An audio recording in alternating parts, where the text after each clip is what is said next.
Hello and welcome to our latest iPhone 8 rumours video. As ever, this is TechRadar's YouTube channel, so please subscribe to get up to date with all the latest stuff that we do, and it's good stuff. Anyway, on to the iPhone 8. Now, we have rounded up the rumours in the past before, but let's go through things quickly just one more time so you know exactly what to expect, because we think we have a new launch date. It's going to be the 12th of September that we see Tim Cook holding not just one, not just two, but three phones in his hands, big hands, possibly at the Steve Jobs Theatre in the new Apple campus, which is pretty exciting because that means it's a new chapter in Apple's history, just like the iPhone 8 is going to command. Right, let's roll through some of the iPhone 8 rumours you may have heard but are now looking far more likely, including the name. It's not going to be called the iPhone 8 because there's the iPhone 7s and the 7s Plus very likely coming at the same time, so the 8 would look kind of weird. We are thinking it's going to be called either the iPhone X, which would be the 10th edition of the phone given it's the 10th anniversary of Apple, or the iPhone Edition because it's an expensive phone and the Apple Watch Edition was a very expensive version of that too. Now, in terms of price, this is very likely to be a very expensive phone because simply Apple is putting all new components in there, things that it hasn't done before, and that's going to hike up the price. And let's be honest, iPhones always do cost a lot. We're thinking this may be a phone that nearly tips $1,000 or £900, and that's eye-watering really. We're seeing the Galaxy Note 8 recently for $869, about $925.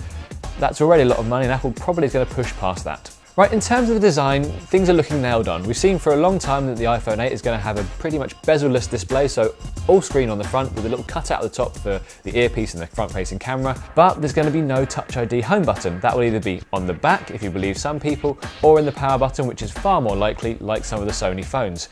But what Apple's going to do on top of that is have a new thing called Face ID tech, which, like Samsung's iris scanning tech, will just take an image of your face and prove it's you, and that will unlock the phone.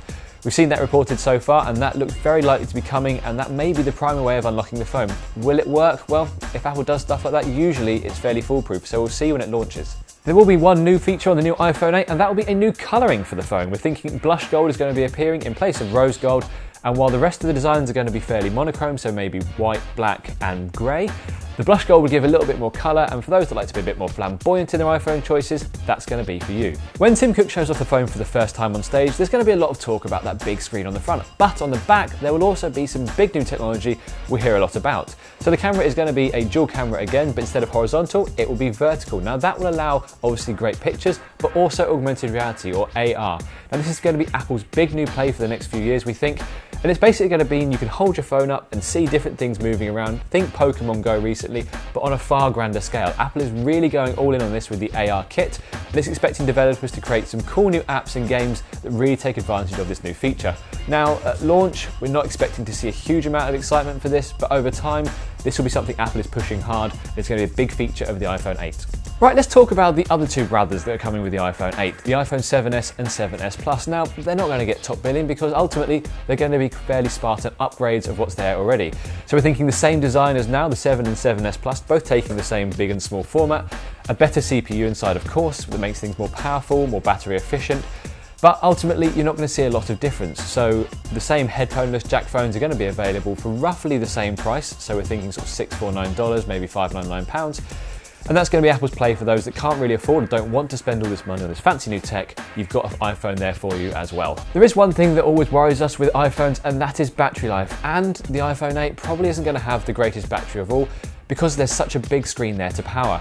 Unless Apple is going to make this thing a lot thicker, which we can't see happening, or it really revolutionises the way that it works with the batteries, expect this to last just about a day and a full use.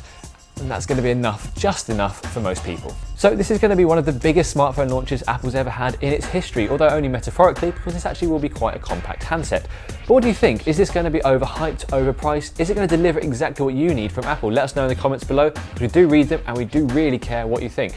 And if you want more rumours from TechRadar, we have a dedicated page on just that. So head over to TechRadar now, see our iPhone 8 rumours page and find out exactly what's going on. Thank you as ever for liking TechRadar, and please keep it locked to find out more about the latest iPhone chat.